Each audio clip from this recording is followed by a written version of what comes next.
صل على سيدنا محمد يا رب صل. بسم اللہ الرحمن الرحیم نحمدہ ونصلی علی رسولہ الکریم.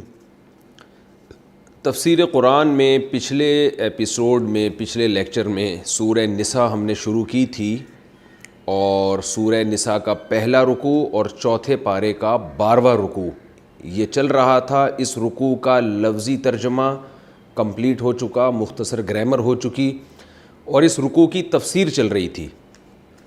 تو تفسیر میں ہم آیت نمبر 5 کی تفسیر کر رہے تھے. وَإِنْ خِفْتُمْ أَلَّا تُقْسِطُوا فِي الْيَتَامَى، کہ اگر تمہیں یہ خوف ہو کہ تم یتیم بچیوں کے ساتھ انصاف سے کام نہیں لوگے، فَانْكِحُوا مَا طَابَ لَكُم مِّنَ النِّسَاءِ، تو نکاح کرو ان عورتوں سے جو تمہیں پسند آئیں، مثنیٰ و ثلاثہ و رباع، 2 سے 3 سے 4 سے. یہاں تک تفسیر ہو چکی تھی. اس آیت کی آدھی تفسیر ہوئی تھی، آدھی رہ گئی تھی، تو جہاں سے میں نے تفسیر چھوڑی تھی آج انشاءاللہ میں وہاں سے شروع کرتا ہوں. اس آیت کا شان نزول یہ ہے، صحیح بخاری میں حضرت عائشہ رضی اللہ تعالی عنہا فرماتی ہیں کہ عرب میں بعض لوگ یتیم بچیوں کی کفالت کرتے تھے، اور وہ یتیم بچیاں ان کی نامحرم بھی ہوتی تھیں. تو جب وہ بالغ ہونے لگتیں تو یہ خود ان سے نکاح کر لیتے، لیکن ہوتا یہ تھا کہ مہر بہت تھوڑا رکھتے تھے. اسلام میں ایک مہر کہلاتا ہے مہر مثل، یعنی فقہا کی اصطلاح ہے جو قرآن و سنت سے یہ اخذ کی ہے. مہر مثل کا مطلب یہ ہوتا ہے کسی بھی خاندان میں کسی لڑکی کی خوبصورتی، اس لڑکی کی صحت، اس کا خاندانی پس منظر، عزت، شرافت، ان تمام چیزوں کو مد نظر رکھ کر خاندانوں میں مشہور ہوتا ہے کہ بھئی اس خاندان کی عورتوں کا اتنا مہر ہوتا ہے. ظاہر ہے جو لڑکی زیادہ خوبصورت ہے یا زیادہ اس میں قابلیت ہے یا اچھا خاندان ہے، اس کا نسب اچھا ہے، تو اس کا مہر زیادہ ہوتا تھا. جو اس معیار کی نہیں ہوتی تھی اس کا مہر کم ہوتا تھا. تو یہ خاندانوں میں مشہور ہوا کرتا تھا کہ بھئی اس خاندان میں عورتوں کے مہر اتنے ہیں اور اس خاندان میں خواتین کے مہر اتنے. آج بھی شریعت نے اس کو معتبر مانا ہے.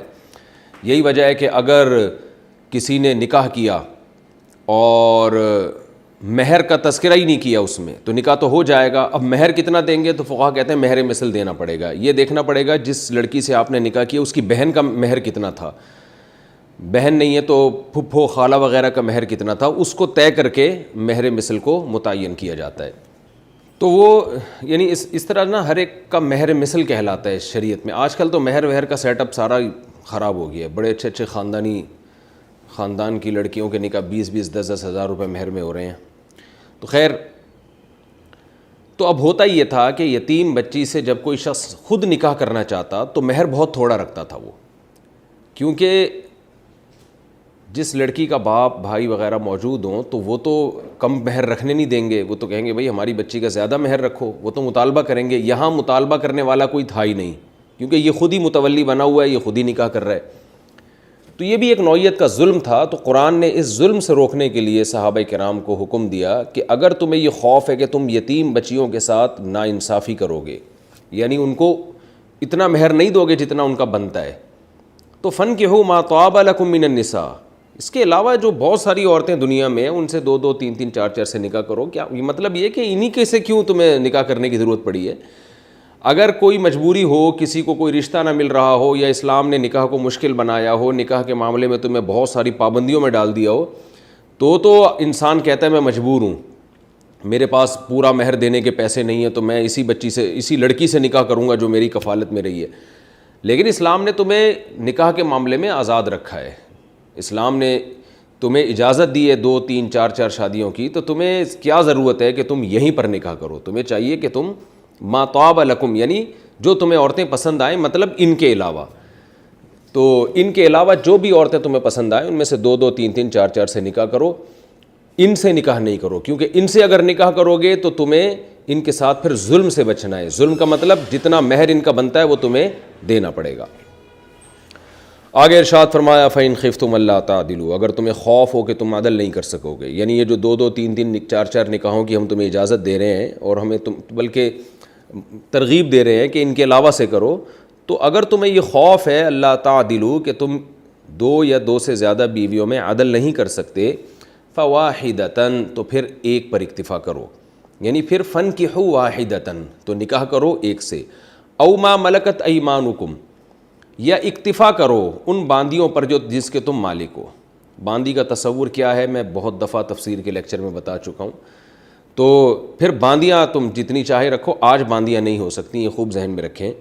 آگے فرمایا ذالک ادنا، یہ بات یعنی ایک بیوی پر اکتفا کرنا یا صرف باندیوں پر قناعت کرنا، نکاح نہ کرنا، یہ بات ادنا زیادہ قریب ہے، اللہ ان یہ تھا ان لا، یعنی یہ زیادہ قریب ہے، من یہاں محذوف ہے، اس بات کے زیادہ قریب ہے، لا تعولو کہ تم ظلم نہیں کرو گے۔ عال یعولو کا معنی یہاں زیادتی کے معنی میں ہے، یعنی تم سے ظلم نہیں ہوگا، تم سے حقوق آرام سے ادا ہو جائیں گے۔ تو ظاہر ہے ایک بیوی کے حقوق انسان آرام سے ادا کر سکتا ہے، یا بیوی نہ ہو باندیاں ہوں تو ان کے حقوق تو اور آرام سے، کیونکہ ان کے وہ حقوق ہیں ہی نہیں جو اور بیوی کے حقوق ہوتے ہیں۔ تو یہ آیت بہت اہم آیت ہے اور اس میں بہت سارے علمی نکات ہیں۔ ایک تو اسلام کا آپ مزاج دیکھیں کہ اسلام نے اس دور میں کیسے یتیم بچیوں کا خیال کرنے کا حکم دیا ہے کہ ان کو مہر بھی پورا پورا ملنا چاہیے۔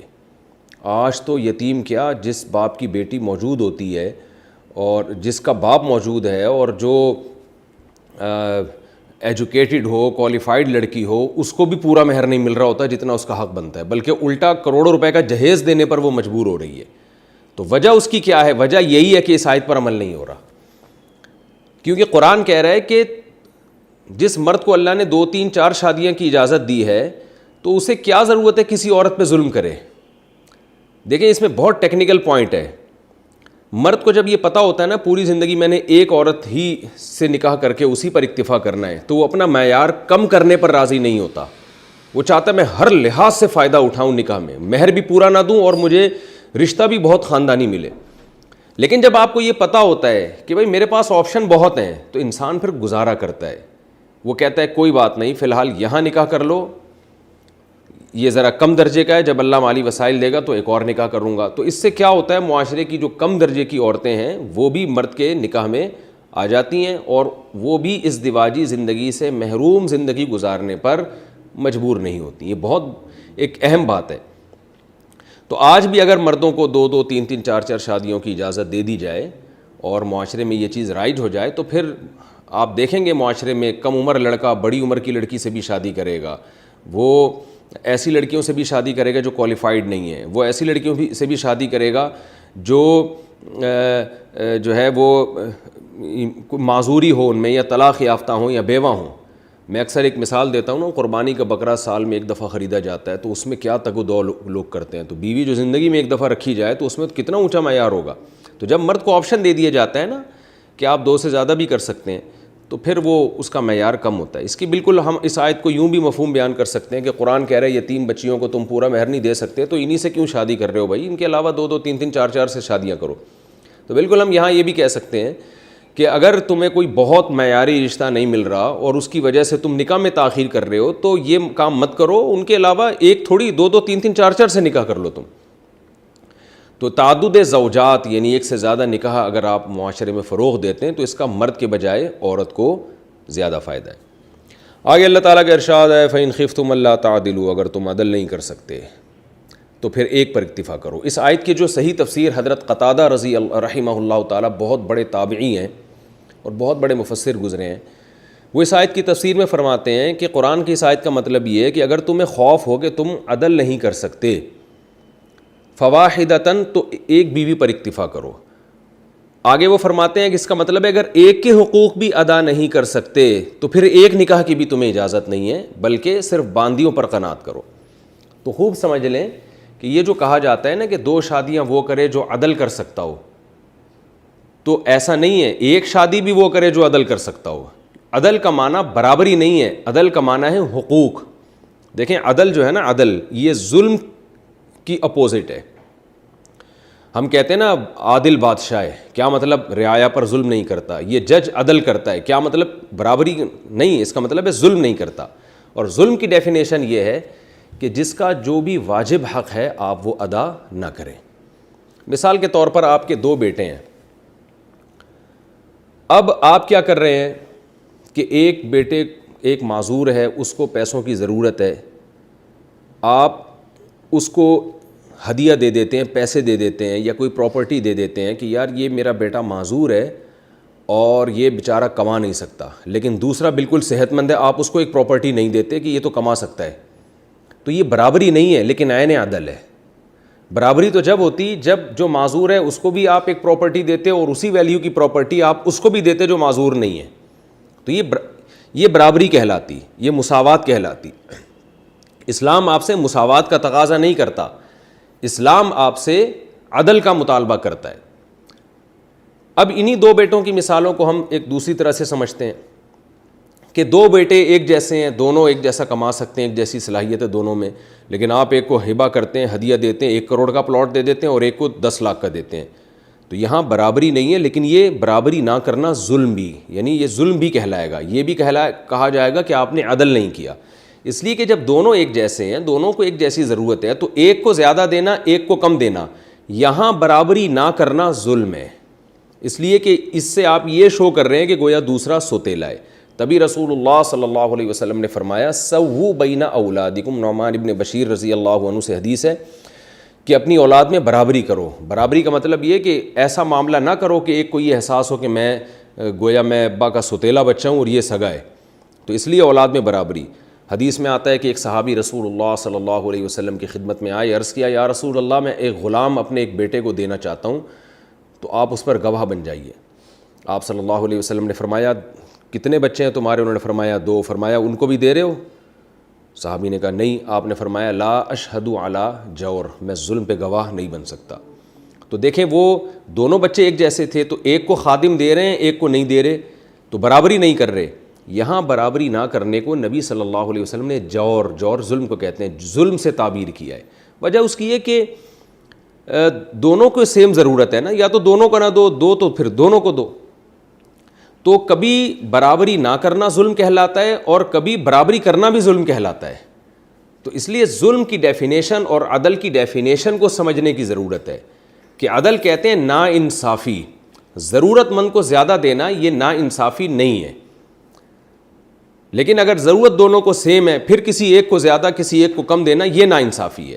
تو بالکل بیویوں کا معاملہ بھی اسلام میں ایسے ہی ہے کہ آپ کی 2 یا 3 یا 4 وائف ہیں, آپ کیا کر رہے ہیں کہ ایک کے ساتھ رات کو ٹائم زیادہ گزار رہے ہیں, ایک کے ساتھ کم گزار رہے ہیں, ایک کو نان نفقہ زیادہ دے رہے ہیں, ایک کو نان نفقہ کم دے رہے ہیں, حالانکہ ضرورت سب کی سیم ہے.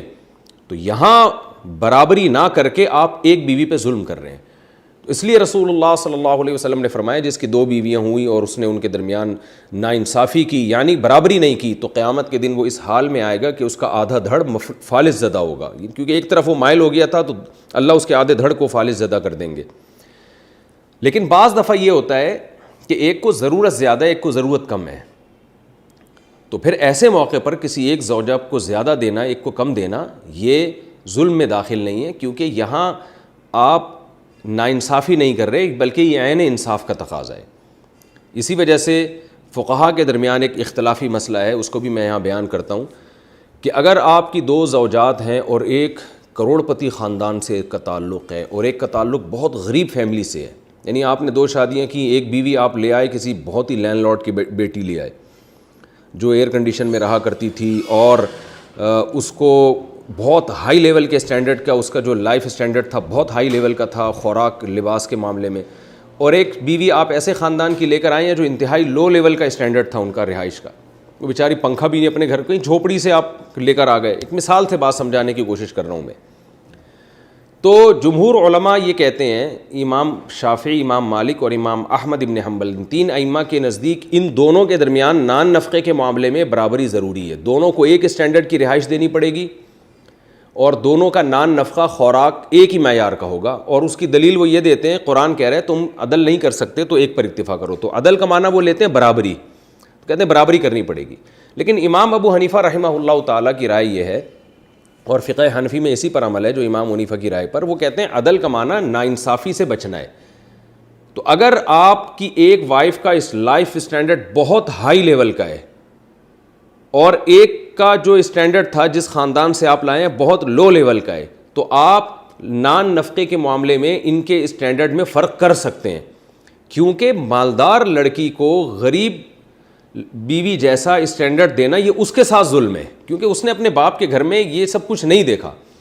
قرآن کا ارشاد ہے عاشروہن بالمعروف، اللہ فرماتے ہیں کہ ان عورتوں کے ساتھ، اپنی ازواج کے ساتھ معروف طریقے سے پیش آؤ، اچھے طریقے سے۔ تو ہر ایک کے اچھے کی ڈیفینیشن دوسرے سے مختلف ہے۔ ایک غریب آدمی کو آپ ایک دال کھلا دیتے ہیں اور اس میں تھوڑا سا تڑکا لگا دیتے ہیں، وہ خوشی سے پاگل ہو جائے گا کہ یار مجھے تو یہ بھی نہیں ملتی تھی اور جو ہے نا مجھے اس شخص نے یہ کچھ کھلا دیا، تو یہ اچھا سلوک کہلائے گا۔ لیکن آپ ایک کروڑ پتی آدمی کو آپ اگر دال کھلاتے ہیں دعوت میں، وہ اس میں منہ بنا کے بیٹھ جائے گا۔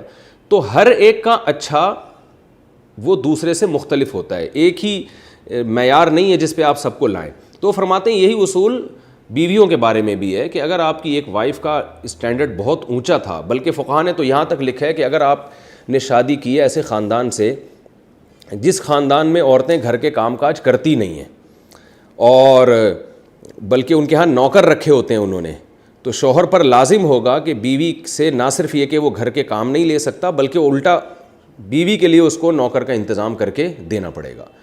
وجہ اس کی ہے کہ اس کے عرف میں یہی ہے، تو اس کا عرف اسی بات کا تقاضا کرتا ہے۔ تو لیکن ایک غریب خاندان سے آپ لڑکی لے کر آتے ہیں جو گھروں میں کام کرتی تھیں اور ان کے ہاں خادم کا تصور بھی نہیں تھا، تو وہ شرعاً پابند ہے کہ وہ جیسے اپنے والدین کے گھر میں تھی تو یہاں بھی آ کے وہ گھر کی خدمت کرے، اور جو بھی برتن دھونا اور گھر صاف ستھرا کرنا اس میں اس کو آپ کے ذمہ نہیں ہے کہ آپ اس کو خادم لے کے دے دیں گے تو بہت اچھی بات ہے، لیکن لازم نہیں ہے۔ تو یہ امام حنیفہ رحمہ اللہ تعالیٰ کا قول ہے، اور فقہ حنفی میں اسی پہ فتویٰ ہے کہ اگر کسی شخص کی دو بیویوں کا پہلے سے لائف اسٹینڈرڈ بہت ہی ڈیفرنٹ ہے تو مالدار بیوی کو اعلیٰ معیار کا نان نفقہ دیا جا سکتا ہے، اور غریب کو اس اعلیٰ معیار کا دینا لازم نہیں ہے۔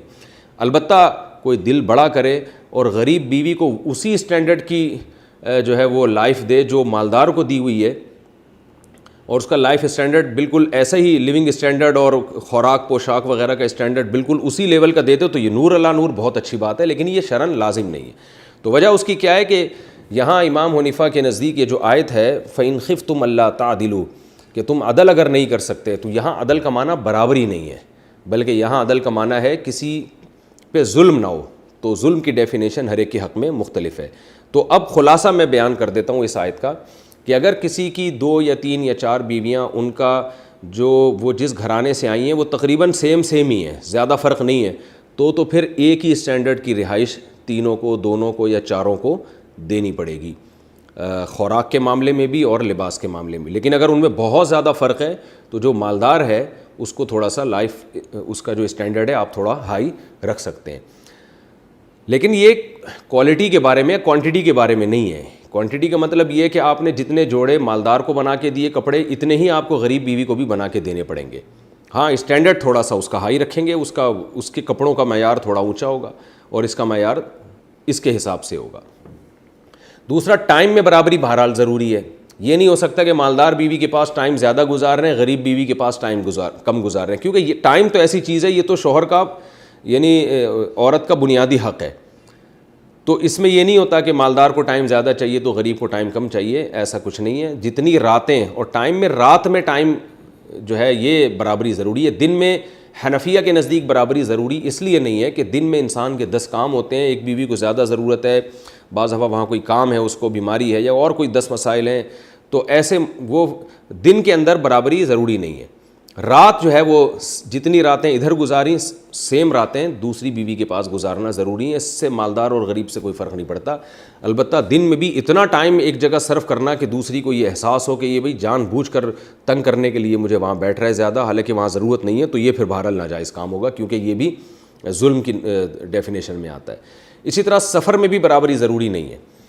سفر میں مرد کو اختیار ہے جس بیوی کو چاہے اپنے ساتھ لے جائے۔ دوسرے فقہا کے نزدیک تو سفر میں بھی برابری ضروری ہے، وہ کہتے ہیں قرآن اندازی کے ذریعے جس کا نام نکلے گا اسی کو لے کے جائے گا۔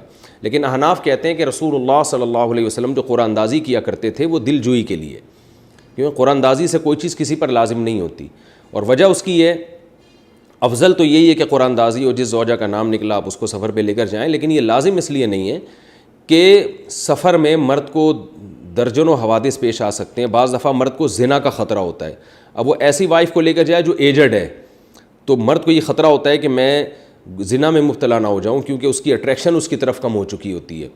اور بعض دفعہ یہ بھی ہوتا ہے کہ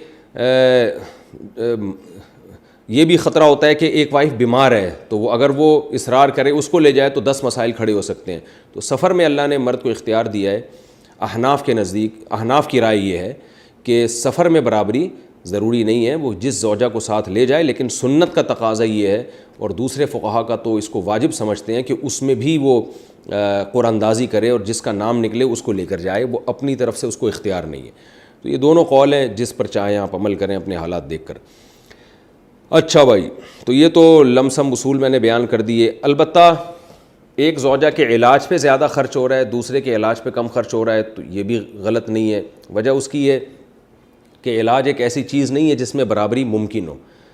علاج کا تعلق ہے ضرورت سے. ایک کو زیادہ ضرورت ہے علاج کی، ایک صحت مند ہے، اس کو کم پیسے دینے پڑتے ہیں، تو اس میں کوئی حرج نہیں ہے. تو یہ بھی عدل کے زمرے میں نہیں آتا. ہاں، ایک کو ضرورت پڑتی ہے علاج کی، اس کا تو آپ علاج کراتے ہیں، دوسری کو علاج کی ضرورت پڑتی ہے، اس کا نہیں کراتے، تو یہ بہرحال ظلم میں آئے گا. تو قرآن میں اللہ نے فرمایا فَإِنْ خِفْتُمْ أَلَّا تَعْدِلُوا، اگر تم عدل نہیں کر سکتے تو پھر ایک پر اکتفا کرو. اور ایک کے ساتھ بھی عدل اگر نہیں ہو سکتا، کیا مطلب ایک کے ساتھ عدل؟ کسی شخص میں ایک بیوی کے حقوق ادا کرنے کی بھی صلاحیت نہیں ہے، واجب حقوق. وہ کیسے؟ کہ آپ نے جس خاندان کی لڑکی کو آپ نکاح کا پیغام بھیج رہے ہیں، آپ کو پتہ ہے کہ اس کو میں اس کے اسٹینڈرڈ کا نان نفقہ نہیں دے سکتا، تو پھر آپ کے لیے شرعاً وہاں نکاح کرنا جائز نہیں ہے. آپ پر لازم ہے کہ آپ اپنے معیار کو کم کریں. آپ نے اتنا کم کر لیا معیار جو آپ کی آمدن کے حساب سے ہے، اور اس کے حساب سے بھی آپ کو رشتہ نہیں مل رہا، تو پھر قرآن کہہ رہا ہے کہ ایسا نہیں کرنا کہ اپنے آپ کو ایسی ذمہ داری میں ڈال لیں جو آپ افورڈ نہیں کر سکتے. یعنی غریب آدمی ایک مالدار لڑکی سے شادی کرے جبکہ اس کو پتہ ہے کہ میں اس کے حقوق ادا نہیں کر سکتا. ایسی صورت میں قرآن کہہ رہا ہے کہ آپ کو اجازت نہیں ہے نکاح کرنے کی، کیونکہ جس عورت سے آپ نکاح کریں گے اس پر پھر اس کے واجب حقوق ادا نہیں ہوں گے، ظلم کی فہرست میں آپ داخل ہو جائیں گے. تو ایسی صورت میں صرف باندیوں پر اکتفا کیا جائے کیونکہ ان کے حقوق کم ہوتے ہیں. لیکن میں نے بتایا آج باندیاں ممکن نہیں ہیں، تو آج پھر یہی ہے کہ جو آدمی ایک کے بھی حقوق ادا نہ کر سکتا ہو، جو واجب حقوق ہیں، تو پھر وہ صبر سے کام لے. اور حدیث میں آتا ہے رسول اللہ صلی اللہ علیہ وسلم نے فرمایا وہ کثرت سے روزے رکھے تاکہ اس کی خواہش نفس کمزور پڑے اور وہ گناہ کی طرف اس کی طبیعت مائل نہ ہو. آگے فرمایا ذالک ادنیٰ اللہ تعولوا، یہ ایک بیوی پر اکتفا کرنا یا سرے سے نکاح ہی نہ کرنا، اس میں یہ اس بات کے زیادہ قریب ہے کہ تم ظلم نہیں کر سکو گے. یعنی ان لوگوں کو اللہ خطاب کر رہے ہیں جن میں ایک بیوی یا ایک سے زیادہ بیوی کے حقوق ادا کرنے کی صلاحیت نہیں ہے. تو ان کو اللہ گویا تسلی دے رہے ہیں کہ تمہیں جو ہم نکاح سے منع کر رہے ہیں یا 2-3 شادیوں سے منع کر رہے ہیں، تو یہ تمہارے فائدے کے لیے کر رہے ہیں. جب ایک چیز سے آپ کو روکا جاتا ہے نا، جیسے بچوں کو روکا جاتا ہے یہ مت کھاؤ، یا ڈاکٹر بڑوں کو روکتے ہیں کہ اس چیز سے پرہیز کرو، تو اللہ تعالیٰ بھی عمومی حکم تو یہی دے رہے ہیں کہ 2-2 3-3 4-4 سے نکاح کرو. یہ ہر مسلمان کو اس کی اجازت ہے. لیکن کچھ لوگ طبیعت کے کمزور ہوتے ہیں، وہ نہیں ادا کر سکتے حقوق. طبیعت کے کمزور بھی ہوتے ہیں یا مالی لحاظ سے ان میں اتنی قوت ہی نہیں ہوتی کہ وہ واجب حقوق بھی ادا کر سکیں. تو ایسے لوگوں کو اللہ تسلی دے رہے ہیں کہ ہم جو تمہیں کہہ رہے ہیں کہ ایک بیوی رکھو یا ایک بھی نہ رکھو، صرف باندیوں پر قناعت کرو، تو یہ تمہارا ہی فائدہ ہے، اس لیے کہ تم جیسے لوگوں کے لیے یہ زیادہ مناسب ہے. کیونکہ ذالک ادنیٰ اللہ تعولوا، اس میں یہ اس بات کے زیادہ قریب ہے کہ تم سے ظلم نہیں ہو سکے گا، کیونکہ تم بھی اگر اس طرف آ گئے تو پھر تم ظالم بن جاؤ گے. تو گویا ایک طرح کی تسلی دی جا رہی ہے. میں حیران ہوتا ہوں کہ آج جو بیچارہ ایک نہیں مل رہی اس کو تو باندیاں بھی نہیں ہیں، وہ اس کو آپ کس چیز سے تسلی دیں گے؟ تو اس لیے نکاح کو بہرحال معاشرے میں پروموٹ کرنا چاہیے. اور واقعی اگر کسی شخص کے اندر صلاحیت ہی نہیں ہے، اچھا دیکھیں ایک بیوی میں تو صرف اتنی صلاحیت ہونا کافی ہے کہ آپ اس کے واجب حقوق ادا کریں. 2 میں ان کو سنبھالنے کی صلاحیت بھی ہونی چاہیے، کیونکہ جب 2 یا 3 ہوتی ہیں تو ان میں جھگڑے بھی ہوتے ہیں اور مسائل بھی ہوتے ہیں. تو جو کمزور آدمی ہے نا، جو جس میں برداشت کی بالکل صلاحیت ہی نہ ہو، وہ پھر سبھی کے گھروں کو تباہ کر دیتا ہے. میرے پاس ایسے بہت سے کیسز آئے ہیں کہ لوگ آئے اور 2 یا 3 شادیاں کرنا چاہتے تھے. جب میں نے ان کا انٹرویو لیا تو مجھے اندازہ ہو گیا اس آدمی میں دم نہیں ہے، تو میں ان کو خود ہی منع کر دیتا ہوں. ایسا نہیں ہے کہ میں ہر آدمی کو دنیا میں ترغیب دیتا ہوں، البتہ عمومی ترغیب اسلام کی سب کے لیے کہ 2-2 3-3 اور 4-4 سے تم نکاح کر سکتے ہو. بلکہ اللہ نے شروع ہی 2 سے کیا ہے. ایک کا تذکرہ تو آخر میں کیا ہے کہ ایک شرط کے طور پر کہ اگر تم میں حقوق ادا کرنے کی صلاحیت نہیں تو چلو پھر ایک پر کر لو. تو اصل حکم اسلام میں یہی ہے کہ ہر مرد 2 3 یا 4 نکاح کرے. ہاں جو کمزور لوگ ہیں ان کو قرآن کہہ رہا ہے کہ چلو بھائی تمہارے اندر چونکہ صلاحیت نہیں ہے تو تم ایک پر اکتفا کرو. یہ ایسے ہی ہے جیسے آپ کسی کو مشورہ دیں کہ بھئی ہر آدمی گوشت بھی کھائے گا، انڈے بھی کھائے گا، ملائی بھی کھائے گا، مکھن بھی کھائے گا، لیکن ڈاکٹر کہتے ہیں جو جگر کے مریض ہیں وہ زیادہ فری ہونے کی کوشش نہ کریں، وہ صرف چائے میں پاپے ڈال کے کھایا کریں۔ تو وہ یہ بالکل یہی انداز ہے قرآن مجید کا کہ نارملی تو 2 3 اور 4 نکاح تم کرو، لیکن اگر تمہارے اندر صلاحیت نہیں ہے، بعض مرد ایسے بھی ہوتے ہیں جن میں نہیں ہوتی صلاحیت، تو وہ پھر ایک پر اکتفا کریں، اور ان کو پھر اللہ نے تسلی بھی دے دی کہ اس میں تمہارا فائدہ ہے، خام خواہ ظالم بن جاؤ گے، لوگوں کے گھر اجاڑو گے تم۔ آگے چلتے ہیں ہم۔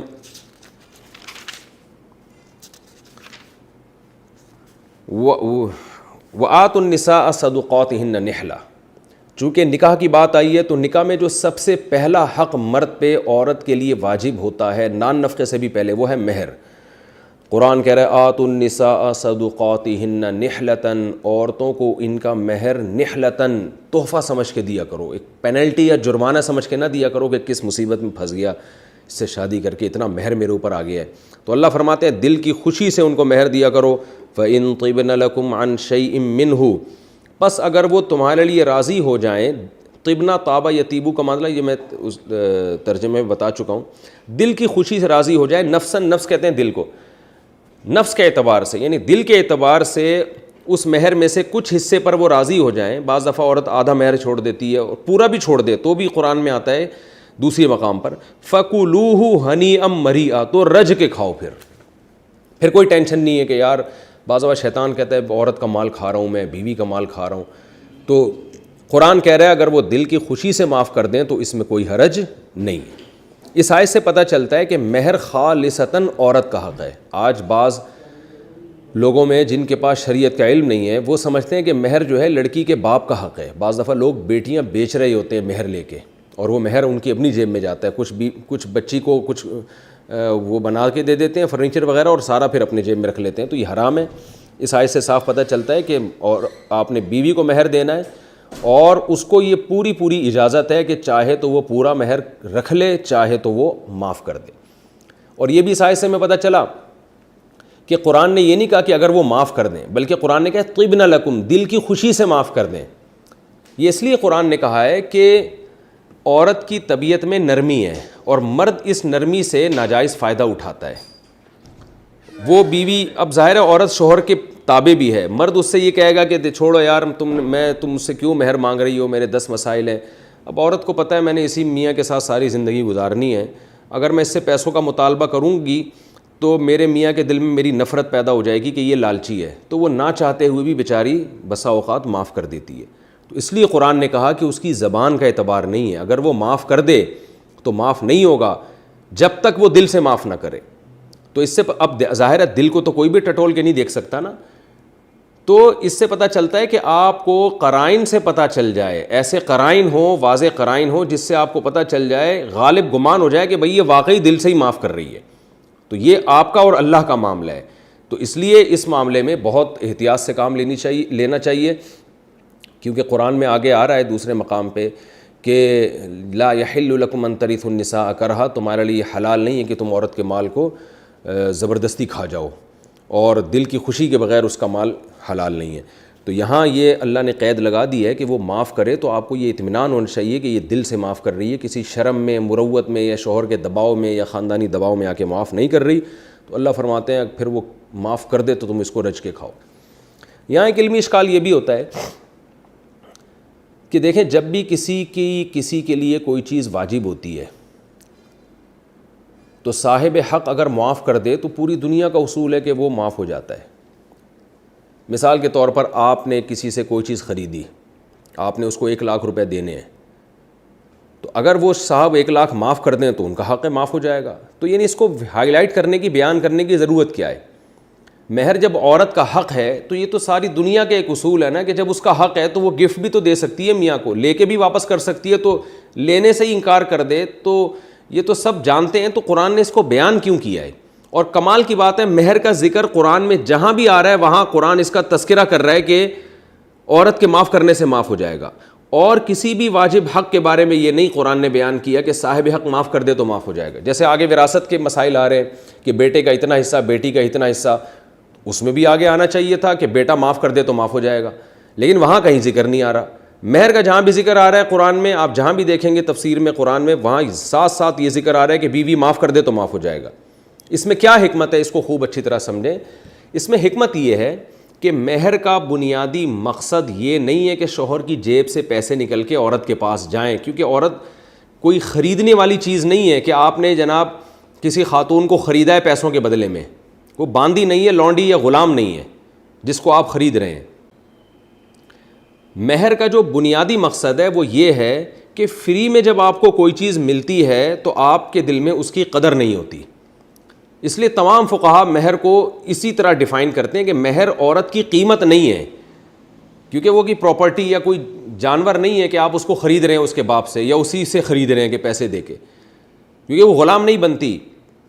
تو اب اگر فری میں اللہ تعالیٰ اسلام میں نکاح رکھ دیتے، نکاح کے موقع پہ مرد کے ذمے کوئی چیز واجب ہی نہ ہوتی، یعنی عین اس موقع پہ پیسے ہی نہ لگ رہے ہوتے اس کے، تو فری میں جو چیز انسان کو ملتی ہے انسان اس کی قدر نہیں کرتا۔ دوسرا، طلاق پھر بہت آسان ہو جاتی مرد کے لیے، کچھ پیسہ تو لگا ہی نہیں ہے، ادھر لایا نکاح کیا اور اگلے دن چھوڑ کے نکل گیا اس کو۔ تو مہر کا فائدہ یہ ہوتا ہے کہ اب طلاق دینے سے پہلے وہ 10 دفعہ سوچے گا کہ میرا اس پہ عین نکاح کے موقع پہ اتنا میرا خرچہ ہوا ہے، تو وہ خرچہ مجھے دوبارہ کرنا پڑے گا۔ تو مہر سے ایک عورت کو طلاق سے بھی بچت ہوتی ہے، تحفظ بھی ملتا ہے، اور مرد کی جیب سے جب پیسے مرد پر لازم ہوتے ہیں تو اس کے دل میں کچھ تھوڑی سی قدر بھی آتی ہے۔ تو یہ جو قدر مرد کے دل میں بیوی کی قدر بٹھانا ہے، اس کے لیے پیسے جیب سے نکلنا لازم نہیں ہے، بلکہ ایک دفعہ مرد پر پیسے واجب ہو جانا کافی ہے۔ کیونکہ اگر عورت دل کی خوشی سے معاف کرے گی تو مرد کے دل میں اور زیادہ قدر بیٹھ جائے گی۔ بعض دفعہ ایسے ہوتا ہے کہ مثال کے طور پر 5 لاکھ یا 10 لاکھ روپے مہر ہے، بیوی نے جناب معاف کر دیا پورا مہر، تو مرد کے ذہن میں ساری زندگی یہ بات رہے گی کہ اتنا مہر بنتا تھا لیکن میری بیوی نے مجھے معاف کر دیا۔ تو وہ جو قدر بٹھانا مقصد ہے پیسے خرچ کر کے، وہ پیسے خرچ کرنے پر موقوف نہیں ہے وہ قدر، بلکہ وہ بیوی کے معاف کرنے سے بعض دفعہ زیادہ قدر بیٹھ جاتی ہے۔ تو اس لیے قرآن بار بار اس کا تذکرہ کرتا ہے، جہاں بھی مہر کا تذکرہ کرتا ہے وہاں قرآن یہ بھی بتاتا ہے کہ عورت اگر معاف کر دے تو رج کے کھاؤ، یعنی پھر کوئی ٹینشن نہیں ہے۔ یعنی اس میں اشارہ کر دیا کہ ہمارا مقصد تمہارا خرچہ کرا کے نکاح کو مشکل بنانا نہیں ہے، ہمارا مقصد صرف یہ ہے کہ ایک دفعہ تمہارے اوپر کچھ چیز لازم ہو، پھر تمہاری بیوی کی مرضی ہے وہ لے یا اپنی خوشی سے معاف کر دے۔ یہی وجہ ہے کہ اگر نکاح سے پہلے ہی بیوی معاف کر دے مہر تو معاف نہیں ہوتا۔ یہ بہت ٹیکنیکل پوائنٹ کی بات ہے۔ آپ نے کسی خاتون کو نکاح کا پیغام بھیجا، آپ نے کہا 10 لاکھ روپے مہر ہوگا، یا اس نے کہا 10 لاکھ روپے، آپ نے کہا ٹھیک ہے، نکاح سے پہلے اس کا فون آ گیا آپ کی منگیتر کا کہ میں نے وہ مہر معاف کر دیا آپ کو، اور جب نکاح ہوگا تو آپ پر کچھ بھی لازم نہیں ہے، تو شرعاً یہ طریقہ ٹھیک نہیں ہے، بلکہ نکاح کے وقت پھر مہر آپ پر لازم آئے گا۔ یعنی عورت کا یہ ایسا حق ہے کہ عورت یہ نکاح سے پہلے معاف کرنے کا اللہ نے اس کو رائٹ دیا ہی نہیں ہے، اس لیے کہ نکاح جب تک ہوگا نہیں مہر واجب نہیں ہوگا، اور جب تک ایک چیز واجب نہیں ہے آپ اس کو معاف نہیں کر سکتے۔ یہاں تک کہ کسی خاتون نے اگر یہ بھی کہہ دیا کہ نکاح میں ایجاب و قبول کے وقت اس نے یہ کہا اور قاضی صاحب نے یوں نکاح پڑھایا کہ میں نے فلاں کا فلانی سے نکاح کرایا بغیر مہر کے، تو بھی مہر واجب ہوگا، اگرچہ عورت اس پہ راضی تھی کہ میں بغیر مہر کے شادی کر رہی ہوں، پھر بھی واجب ہوگا۔ کیوں؟ اسلام یہ چاہتا ہے کہ عورت چاہے نہ چاہے مرد پر ایک دفعہ عورت کے لیے پیسے بہرحال لازم ہوں، ایک دفعہ اس پہ ذمہ داری آئے، پھر عورت اپنی خوشی سے معاف کرے، تاکہ مرد کو یہ احساس ہو ساری زندگی کہ میری بیوی نے اتنے لاکھ روپے، اتنے کروڑ روپے، اتنے ارب روپے، جو بھی آپ فرض کر لیں جو بھی مہر تھا وہ میرے اوپر لازم ہوا تھا اور اس نے اپنی خوشی سے معاف کیا ہے۔ تو یہ حکمت ہے۔ دنیا میں ہر معاملہ پیسوں کے بغیر اسلام میں جائز ہے، مگر نکاح ایک ایسی چیز ہے کہ اگر آپ نکاح کے دوران یہ شرط بھی لگا دیں کہ میں مہر نہیں دوں گا اور میری بیوی بھی اس پہ راضی ہے، عورت بھی کہہ دے کہ میں اس آدمی سے نکاح کر رہی ہوں اور مجھے مہر نہیں چاہیے، پھر بھی مہر لازم ہو جائے گا مرد کے اوپر۔ ایک دفعہ اسلام مرد کے اوپر ہر لازم کرتا ہے مہر، اس کے بعد پھر عورت کو رائٹ دیتا ہے کہ اب آپ چاہو تو معاف کرو، چاہو تو یہ لے لو۔ یعنی ایک عورت کا ایسا حق ہے جس کو عورت بھی معاف نہیں کر سکتی۔ تو یہ اللہ نے اسلامی معاشرے میں عورت کے حق کے لیے ایک بہت بہترین قانون بنایا ہے کہ جس حق سے دستبردار ہونے کی گویا عورت کو بھی، گویا کیا حقیقت میں عورت کو بھی اجازت نہیں ہے۔ یعنی اسلام کہہ رہا ہے کہ مرد پر ایک دفعہ مہر لازمی آئے گا، پھر عورت کو اجازت ہے کہ وہ چاہے تو لے لے، چاہے تو معاف کرے۔ تو یہ بہت اہم پوائنٹ کی بات ہے، اور مہر کا یہ فلسفہ دنیا میں کسی اور مذہب میں نہیں پایا جاتا۔ آگے اللہ تعالیٰ کا ارشاد ہے وَلَا تُؤْتُوا السُّفَهَاءَ أَمْوَالَكُمُ الَّتِي جَعَلَ اللَّهُ لَكُمْ قِيَامًا. یتیموں کی بات چل رہی تھی, درمیان میں مہر اس کی نکاح کی بات ضمناً آ گئی. اصل اس صورت میں یتیموں کے حقوق چل رہے تھے کہ یتیم کے مال کو اپنے مال کے ساتھ ملا کے ہڑپ مت کیا کرو. تو آگے اللہ تعالیٰ فرماتے ہیں وَلَا تُؤْتُوا السُّفَهَاءَ أَمْوَالَكُمْ, جو بے وقوف بچے ہیں, یعنی یتیم اگر بالغ بھی ہو جائے تو لیکن اگر ناسمجھ ہے, سفیہ کی جمع سفہا, ناسمجھ ہے تو ان کے مالوں کو ان کے حوالے مت کیا کرو. یعنی ایسا نہ ہو کہ اس کی وراثت تم نے محفوظ تو رکھی ہوئی ہے, لیکن اب جیسے ہی بالغ ہوا, 15 سال کا ہوا اور آپ نے لاکھوں روپے اٹھا کے اس کو پکڑا دیے. اللہ کہتے ہیں ایسا نہ کرو, کیونکہ التی, یہ وہ مال ہے جعل اللہ لکم قیاما, جس مال سے اللہ نے تمہاری زندگی, اس مال کو اللہ نے تمہارے لیے زندگی کے قیام کا ذریعہ بنایا. قیام کا مطلب جس سے تم صحیح سیدھے رہتے ہو. ظاہر ہے اگر کسی کے پاس مال ہی نہیں ہے, کچھ بھی نہیں ہے, سارا دن لوگوں کے سامنے بھیک مانگے گا, بھوکا مرے گا, نہ سر چھپانے کی جگہ ہوگی.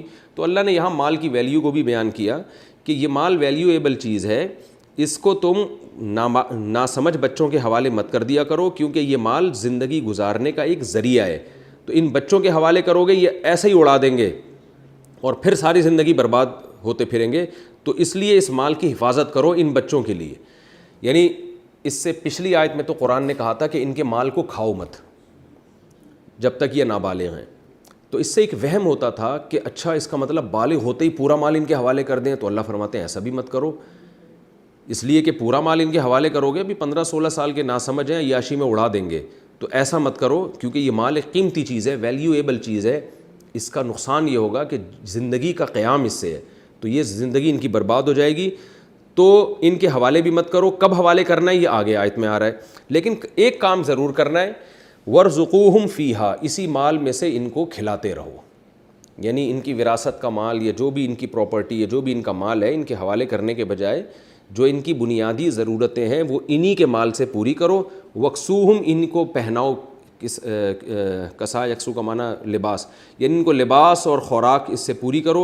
وَقُولُوا لَهُمْ قَوْلًا مَعْرُوفًا, اور ان سے عمدہ بات کرتے رہا کرو. یعنی ان کو بتاتے رہا کرو بیٹا یہ تمہاری پراپرٹی ہے, یہ تمہارا پیسہ ہے, اب ہم تمہارے حوالے ابھی نہیں کر رہے, تمہارے فائدے کے لیے, ہم اس پہ قبضہ نہیں کریں گے, تسلی رکھو.